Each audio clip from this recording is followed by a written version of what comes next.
Le manuel d'Épictète, traduction par André Dacier. 1. De toutes les choses du monde, les unes dépendent de nous et les autres n'en dépendent pas. Celles qui en dépendent sont nos opinions, nos mouvements, nos désirs, nos inclinations, nos aversions, en un mot, toutes nos actions. 2. Celles qui ne dépendent point de nous sont le corps, les biens, la réputation, les dignités. En un mot, toutes les choses qui ne sont pas du nombre de nos actions. 3. Les choses qui dépendent de nous sont libres par leur nature.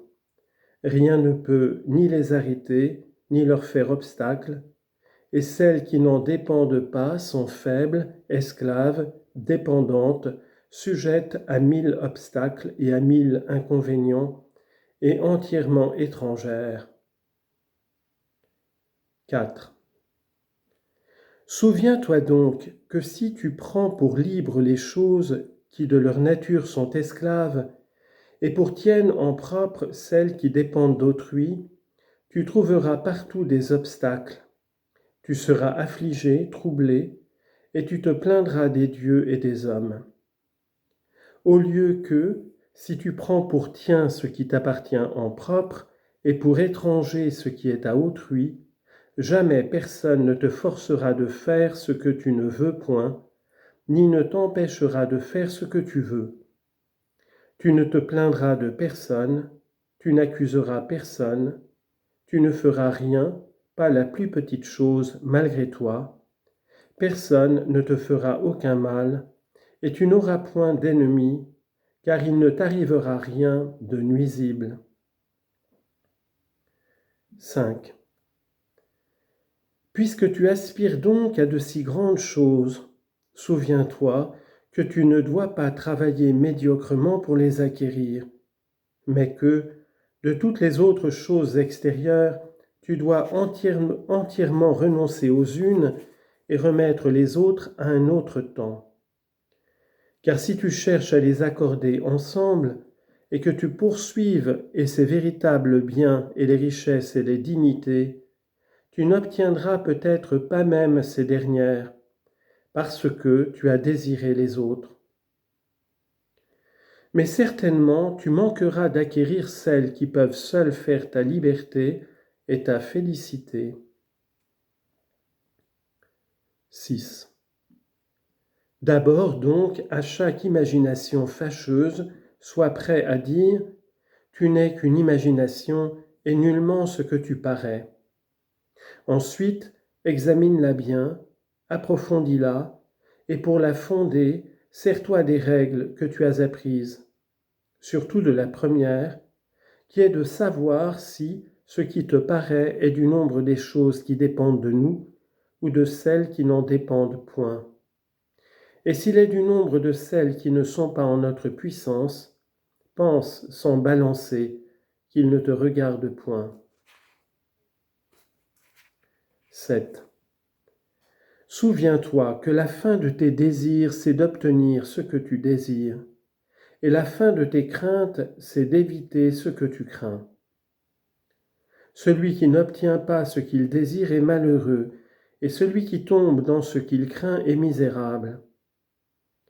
Si tu n'as donc de l'aversion que pour ce qui est contraire à ton véritable bien et qui dépend de toi, tu ne tomberas jamais dans ce que tu crains. Mais si tu crains la mort, la maladie ou la pauvreté, tu seras misérable. Transporte donc tes craintes et fais-les tomber des choses qui ne dépendent point de nous sur celles qui en dépendent. Et pour tes désirs, supprime-les entièrement pour l'heure. Car si tu désires quelqu'une des choses qui ne sont pas en notre pouvoir, tu seras malheureux nécessairement. Et pour les choses qui sont en notre pouvoir, tu n'es pas encore en état de connaître celles qu'il est bon de désirer. En attendant donc que tu y sois, contente-toi de rechercher ou de fuir ce qui se présente, mais doucement, toujours avec exception, et sans te hâter. 8. Sur chacune des choses qui te divertissent, qui servent à tes usages ou que tu aimes, souviens-toi de te dire à toi-même ce qu'elles sont véritablement, en commençant par les plus petites. Si tu aimes un pot de terre, dis-toi que tu aimes un pot de terre, car ce pot venant à se casser, tu n'en seras point troublé. Si tu aimes ton fils ou ta femme, dis-toi à toi-même que tu aimes un homme mortel, car s'il vient à mourir, tu n'en seras point troublé. 9. Quand tu vas faire quelque chose que ce soit, remets-toi un peu dans l'esprit auparavant quelle action c'est que tu vas faire. Si tu vas te baigner, représente-toi ce qui se passe d'ordinaire dans les bains, qu'on s'y jette de l'eau, qu'on s'y pousse, qu'on y dit des injures, qu'on y vole, etc. Tu iras ensuite plus sûrement à ce que tu veux faire si tu te dis auparavant « je veux me baigner ». Mais je veux aussi conserver ma liberté et mon indépendance, véritable apanage de ma nature. Et de même sur chaque chose qui arrivera.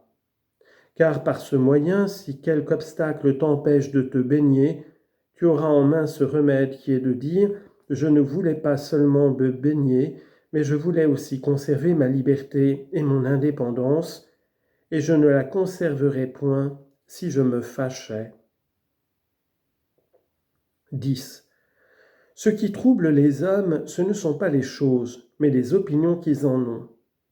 Par exemple, la mort n'est point un mal, car si elle en était un, elle aurait paru telle à Socrate.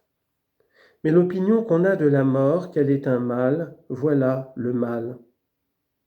Lors donc que nous sommes traversés, troublés ou tristes, n'en accusons point d'autre que nous-mêmes, c'est-à-dire nos opinions. 11. Accuser les autres de ces malheurs, cela est d'un ignorant.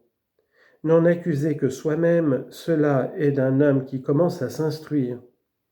Et n'en accuser ni soi-même ni les autres, cela est d'un homme déjà instruit. 12. Ne te glorifie jamais d'aucun avantage étranger. Si un cheval en se vantant disait « je suis beau », cela serait supportable. Mais toi, quand tu dis en te glorifiant « j'ai un beau cheval », sache que c'est d'avoir un beau cheval que tu te glorifies. Qu'y a-t-il donc là qui soit à toi? L'usage que tu fais de ton imagination. C'est pourquoi, lorsque dans l'usage que tu feras de ton imagination, tu suivras la nature, alors tu pourras te glorifier, car tu te glorifieras d'un bien qui est à toi. 13. Comme dans un voyage de long cours, si ton vaisseau entre dans un port, tu sors pour aller chercher de l'eau, et chemin faisant, tu peux ramasser un coquillage, un champignon. Mais tu dois avoir toujours ta pensée à ton vaisseau, et tourner souvent la tête, de peur que le patron ne t'appelle. Et s'il t'appelle, il faut jeter tout et courir, de peur que, si tu fais attendre, on ne te jette dans le vaisseau pieds et poings liés comme une bête. Il en est de même dans le voyage en cette vie. Si au lieu d'un coquillage ou d'un champignon, on te donne une femme, un enfant, tu peux les prendre. Mais si le patron t'appelle, il faut courir au vaisseau et tout quitter sans regarder derrière toi.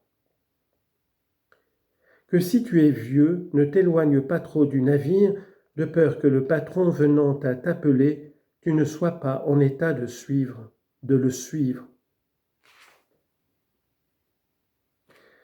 14.